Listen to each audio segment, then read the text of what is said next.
बोलो भारत माता की सीटी रवि आप आगे बढ़ो, हम तुम्हारे साथ हैं। सीटी रवि आप आगे बढ़ो, हम तुम्हारे साथ हैं। बोलो धिक्कारा कांग्रेस सरकार, धिक्कारा धिक्कारा कांग्रेस सरकार, धिक्कारा।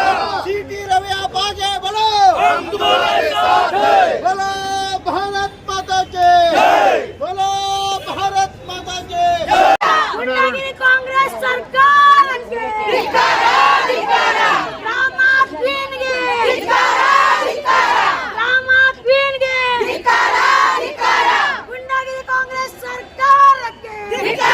सरकार सिद्धरामಯ್ಯ कांग्रेस सरकार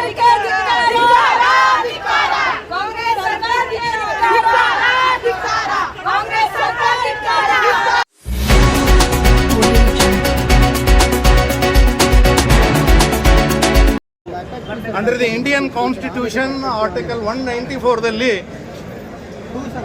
ಅದು ಅಸೆಂಬ್ಲಿ ಆಗಿರಲಿ, ಲೆಜಿಸ್ಲೇಟಿವ್ ಕೌನ್ಸಿಲ್ ಆಗಿರಲಿ, ಪಾರ್ಲಿಮೆಂಟ್ ಆಗಿರಲಿ, ರಾಜ್ಯಸಭಾ ಆಗಿರಲಿ, it is totally protected area, privileged area. ಮತ್ತೆ the head of the house is the speaker of that particular house.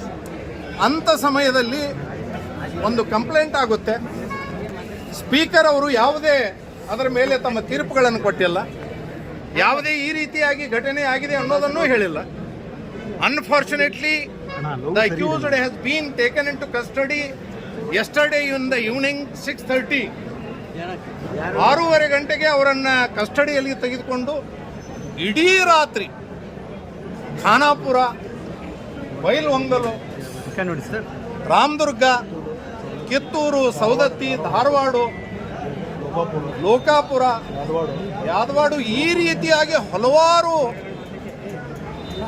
ಪ್ಲೇಸ್ಗಳಿಗೆ ಅವರನ್ನು ಕರ್ಕೊಂಡೋಗಿದ್ದಾರೆ.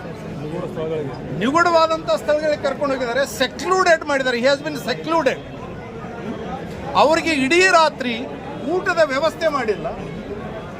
ಅವರ ತಲೆಗೆ ಗಾಯ ಆಗಿದೆ.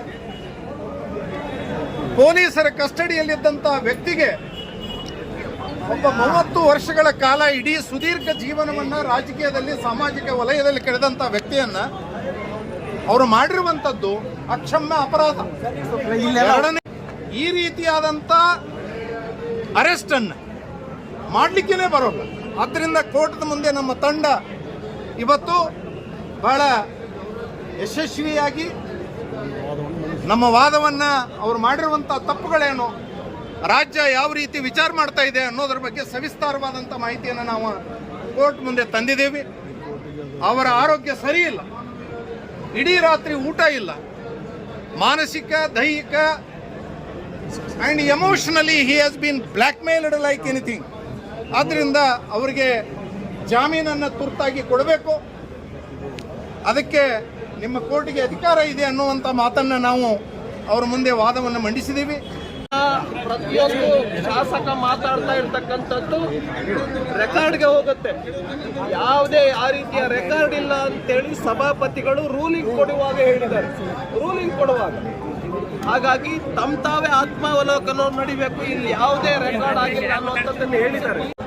ಮ್ಯಾಜಿಸ್ಟ್ರೇಟ್ ಹತ್ರ ಸಬ್ಮಿಟ್ ಮಾಡೋಕ್ಕೆ ರಾತ್ರಿಯೆಲ್ಲ ತಿರುಗಿಸೋ ಅವಶ್ಯಕತೆ ಏನಿತ್ತು? ಬೆಳಗಾಂನಲ್ಲೇ ನೀವು ಸಬ್ಮಿಟ್ ಮಾಡೋದಾಗಿದ್ರೆ ಯಾಕೆ ನೀವು ಧಾರವಾಡಕ್ಕೆ ಕರ್ಕೊಂಡು ಹೋದ್ರಿ, ಗದಗಿಗೆ ಕರ್ಕೊಂಡು ಹೋದ್ರಿ, ಬೈಲಹೊಂಗಲಕ್ಕೆ ಕರ್ಕೊಂಡು ಹೋದ್ರಿ, ಆಮೇಲೆ ಮುಧೋಳದ ಹತ್ತತ್ರ ಕರ್ಕೊಂಡು ಹೋದ್ರಿ? ಇಲ್ಲೇ ಸುವರ್ಣಸೌಧ ಇಲ್ಲಿಂದ 18-20 ಕಿಲೋಮೀಟರ್. ರಾತ್ರಿನೇ ಸಬ್ಮಿಟ್ ಮಾಡ್ಬೋದಾಗಿತ್ತಲ್ಲ, ರಾತ್ರಿನೇ ಮ್ಯಾಜಿಸ್ಟ್ರೇಟ್ ಹತ್ರ ಕರ್ಕೊಂಡು ಹೋಗ್ಬೋದಾಗಿತ್ತಲ್ಲ. ಬೆಳಗಾಮಲ್ಲೇ ನೀವು ಕರ್ಕೊಂಡೋಗಿ ಇಲ್ಲಿ ಕರ್ಕೊಂಡು ಬಂದಿದ್ದೀರಿ ಮ್ಯಾಜಿಸ್ಟ್ರೇಟ್ ಹತ್ರ. ರಾತ್ರಿ ಎಲ್ಲ ಸುತ್ತಾಡಿಸ್ತಕ್ಕಂಥ ಅವಶ್ಯಕತೆ ಏನಿತ್ತು? ಅವರಿಗೆ ಹಿಂಸೆ ಕೊಡ್ತಕ್ಕಂಥ ಮಾನಸಿಕವಾಗಿ, ದೈಹಿಕವಾಗಿ ಹಿಂಸೆ ಅಂದ್ರೇನು? ಅವ್ರ ತಲೆಗೇಟು ಬಿದ್ದಿದೆ.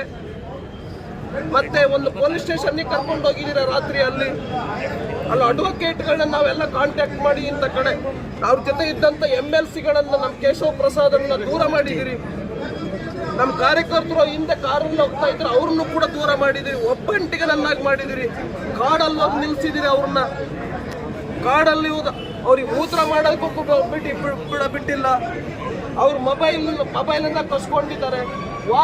ವಾಚು ಮತ್ತು ಮೊಬೈಲು ಜಂಟಿಯಾಗಿರ್ತಕ್ಕಂಥ ಇದರೊಳಗಡೆ ವಾಚ್ನಲ್ಲಿ ಮಾತಾಡೋಕೆ ಹೋದ್ರೆ ವಾಚನ್ನು ಕಿತ್ತಾಕಿದ್ದಾರೆ. ಈ ರೀತಿ ಒಬ್ಬ ಮಾಜಿ ಸಚಿವನಿಗೆ ಹಿಂಸೆ ಕೊಡ್ತಿದ್ದಾರೆ ಅಂತ ಹೇಳಿದ್ರು ಸಾಮಾನ್ಯರ ಕಥೆ ಏನಾಗಿದೆ ರಾಜ್ಯದಲ್ಲಿ. ಆದ್ರಿಂದ ಈ ಒಂದು ಘಟನೆಯನ್ನು ನಾವು ಖಂಡಿಸಿ ರಾಜ್ಯಾದ್ಯಂತ ಹೋರಾಟವನ್ನು ಮಾಡ್ತೀವಿ. ಈ ಸರ್ವಾಧಿಕಾರಿ ರೌಡಿ ಸರ್ಕಾರದ ವಿಚಾರವನ್ನು ಬಯಲು ಮಾಡ್ತೇವೆ ರಾಜ್ಯದಲ್ಲಿ ಅಂತೇಳಿ ನಾನು ಈ ಸಂದರ್ಭದಲ್ಲಿ ಹೇಳೋದಕ್ಕೆ ಬಯಸ್ತೀನಿ.